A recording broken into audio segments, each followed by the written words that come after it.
Assalamualaikum warahmatullahi wabarakatuh. Perkenalkan, nama saya Ahmad Zulfikar dari program studi hukum keluarga.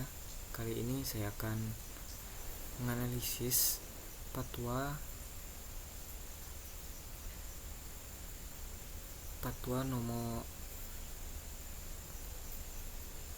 nomor 22 tahun 2021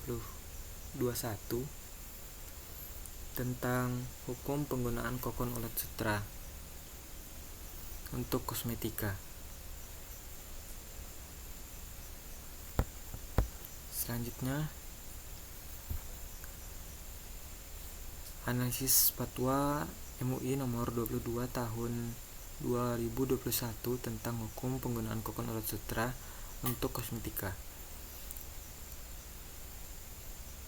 Fatwa MUI nomor 22 tahun 2021 mengatur tentang hukum penggunaan kokon ulat sutra dalam produk kosmetika. Berikut analisis fatwa tersebut. Latar belakang dan timbangan fatwa. Fatwa ini dikeluarkan berdasarkan beberapa pertimbangan. Yang pertama, yaitu berdasarkan ajaran Islam menggunakan untuk berhias atau tazayyun, dan kosmetika telah menjadi kebutuhan hidup manusia. Yang kedua, kosmetik yang digunakan oleh muslim harus berbahan suci dan halal. Yang ketiga, perkembangan industri kosmetika yang menggunakan kokon ulat sutra memunculkan pertanyaan hukum tentang penggunaannya. Untuk dasar hukum yang digunakan berdasarkan ayat Al-Quran, hadis Nabi, dan kaidah fikih.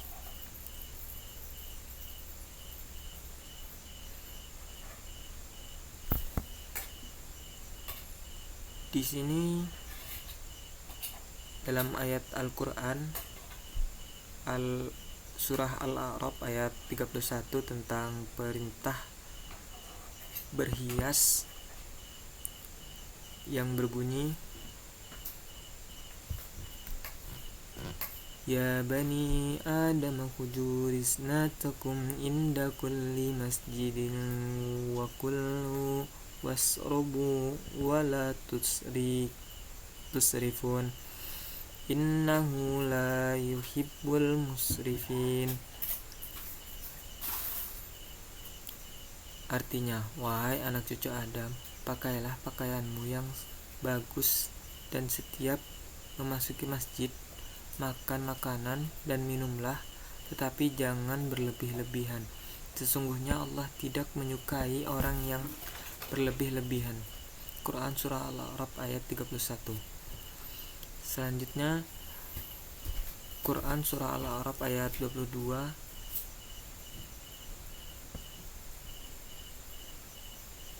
Siapakah yang mengharamkan perhiasan dari Allah yang telah disediakan untuk hamba-hambanya dan rezeki yang baik-baik? Katakanlah, semua itu untuk orang-orang yang beriman dalam kehidupan dunia dan khusus untuk mereka saja pada hari kiamat. Demikianlah kami menjelaskan ayat-ayat tersebut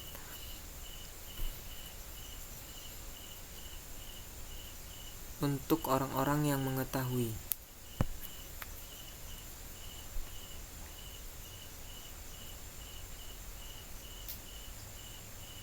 Selanjutnya surah Al-A'raf ayat 23 tentang larangan mengharamkan perhiasan yang dinyatakan, siapakah yang mengharamkan perhiasan dari Allah?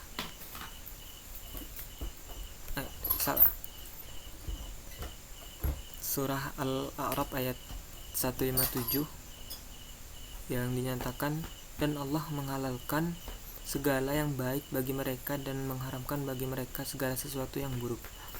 Quran surah Al-A'raf ayat 157. Selanjutnya, Quran surah Al-Maidah yang menyatakan Al-Maidah ayat 4 yang menyatakan, kepadamu apakah yang dihalalkannya bagi mereka? Katakanlah, dihalalkan bagimu segala yang baik-baik. Quran surah Al-Maidah ayat 4. Selanjutnya hadis Nabi SAW, antara lain hadis mengenai anjuran memperhatikan nikmat Allah Subhanahu wa taala. An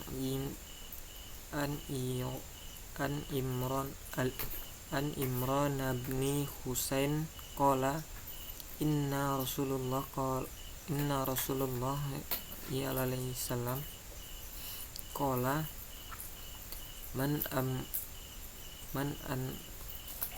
amalallah alaihi in matan fa innallahu yuhibbul an asru in mati alaihi hok.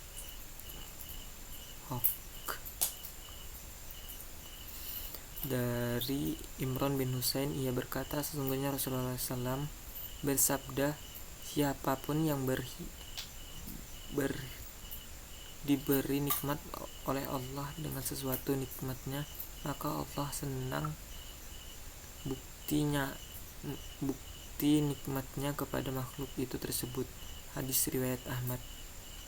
Yang kedua, hadis mengenai larangan memakai sutra, minum dan makan menggunakan bejana dari emas dan perak. Dari Uzaifah, ia berkata, saya mendengar Nabi SAW bersabda, janganlah menggunakan pakaian sutra atau kain sutra, janganlah minum dari bejana emas dan perak, dan janganlah pula makan dari piring emas dan perak, karena sesungguhnya emas dan perak itu bagi mereka di dunia dan bagi kita di akhirat. Hadis riwayat Al-Bukhari dan Muslim. Selanjutnya hadis mengenai emas dan sutra, dihalalkannya bagi perempuan dan diharamkannya bagi lelaki. Dari Abu Musa al-Asy'ari, ia berkata, Rasulullah SAW bersabda, emas dan sutra dihalalkan bagi perempuan dari umatku dan diharamkan bagi laki-laki umatku. Hadis riwayat Ahmad. Yang selanjutnya hadis bahwa Allah Subhanahu wa taala hanya menerima perak perkara yang baik. Dari Abu Hurairah, ia berkata, Rasulullah SAW bersabda, wahai manusia, sesungguhnya Allah adalah baik yang tidak menerima kecuali yang baik. Sesungguhnya Allah telah memerintahkan orang beriman sesuai apa yang diperintahkan kepada Rasulnya. Hadis riwayat Muslim. Kaidah fikih antara lain al-aslu fi asya'i ibahatu hatta yadulla dalilu ala tahrimi. Hukum dasar segala sesuatu adalah mubah sehingga ada dalil yang menunjukkan keharamannya. Selanjutnya al-aslu fil manafi'i ibahatu. Hukum dasar berbagi kemanfaatan adalah boleh. Selanjutnya al-umuru bimaqasidiha. Hukum segala sesuatu adalah tergantung pada tujuannya. Yang terakhir, lil wasaili hukmu maqasidi. Hukum berbagai peralatan adalah sesuai hukum tujuannya. Selanjutnya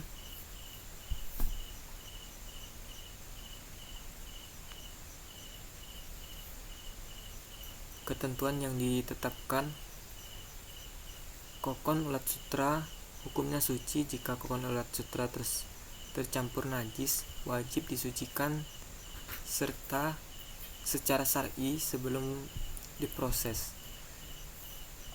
Penggunaan kokon ulat sutra untuk bahan kosmetika hukumnya boleh atau mubah selama tidak membahayakan. Analisis aspek hukum Islam.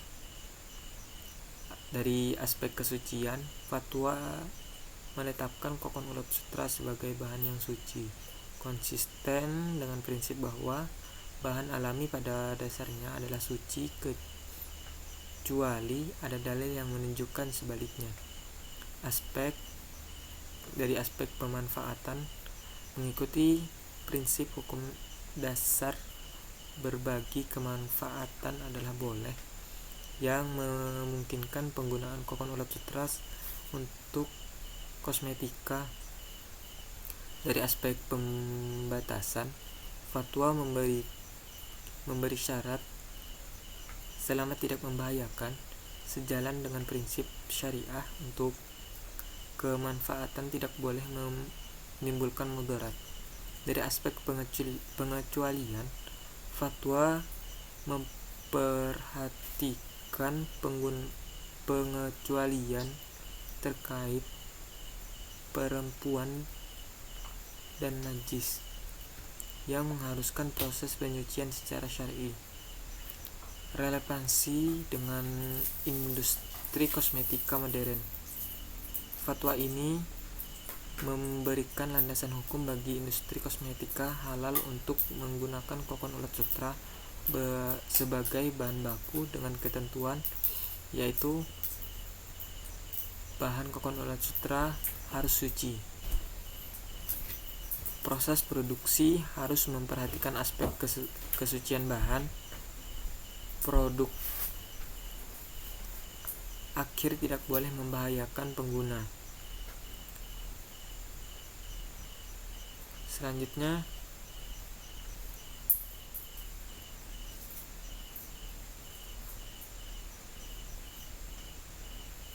penjelasan dari Dr. Purnama Hidayat MSc tanggal 4 November 2020 mengenai kokon ulat sutra, antara lain bahwa kokon ulat sutra adalah kantong berwarna putih dan berbentuk opal sebagai pelindung kepompong yang ada di dalamnya. B. Kokon atau cocoon ulat sutra terbuat dari benang sutra alami sepanjang 300-900 meter yang terbentuk dari cairan kelenjar sutra yang dikeluarkan melalui spinneret. C. Benang sutra sangat halus dan banyak dimanfaatkan untuk bahan pakaian. Di samping itu, benang sutra digunakan mengandung protein dan banyak dimanfaatkan sebagai bahan kosmetika. Yang D. Kepompong adalah tahapan antara larva dan ngengat dewasa yang terbungkus dari dalam kokon yang terbuat dari sutra.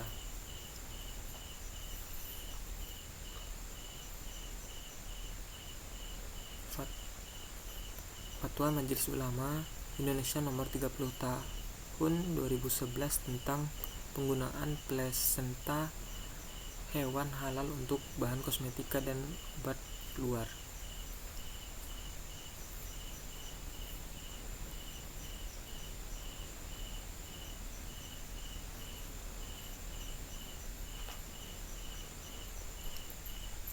Selanjutnya, memutuskan menetapkan hukum penggunaan kokon ulat sutra untuk kosmetik. Pendapat ketentuan umum pertama dalam fatwa ini, yang dimaksud dengan kokon ulat sutra adalah kantong kepompong berwarna putih dan bentuk opal terbuat dari benang sutra alami yang terbentuk dari cairan kelenjar sutra yang dikeluarkan melalui spinneret. Yang kedua, sperma Kosmetika adalah bahan atau sedia yang dimaksud untuk digunakan pada bagian luar tubuh manusia, epidermis, rambut, kuku, bibir, dan organ genital bagian luar, atau gigi, membran, mukosa mulut, terutama untuk membersihkan, mewangikan, mengubah penampilan atau memperbaiki bau badan, atau melindungi untuk memelihara tubuh pada kondisi baik. Ketentuan kedua, ketentuan hukum. Kokon Ulat Sutra sebagaimana yang dimaksud dengan ketentuan umum hukumnya suci. Yang kedua, dalam hal kokon ulat sutra tercampur dengan najis, wajib disucikan secara syar'i sebelum diproses menjadi bahan kosmetik. Yang ketiga, menggunakan kokon ulat sutra untuk bahan kosmetika hukumnya boleh atau mubah selama tidak membahayakan. Ketiga, ketentuan penutup, bahwa fatwa ini berlaku sejak tanggal ditetapkan, dan jika di kemudian hari diperlukan dapat dilakukan perbaikan dan penyempurnaan sebagaimana mestinya. Kedua, agar setiap muslim dan pihak yang memerlukan dapat mengetahui dan menghimbau semua pihak untuk menyebarluaskan fatwa ini.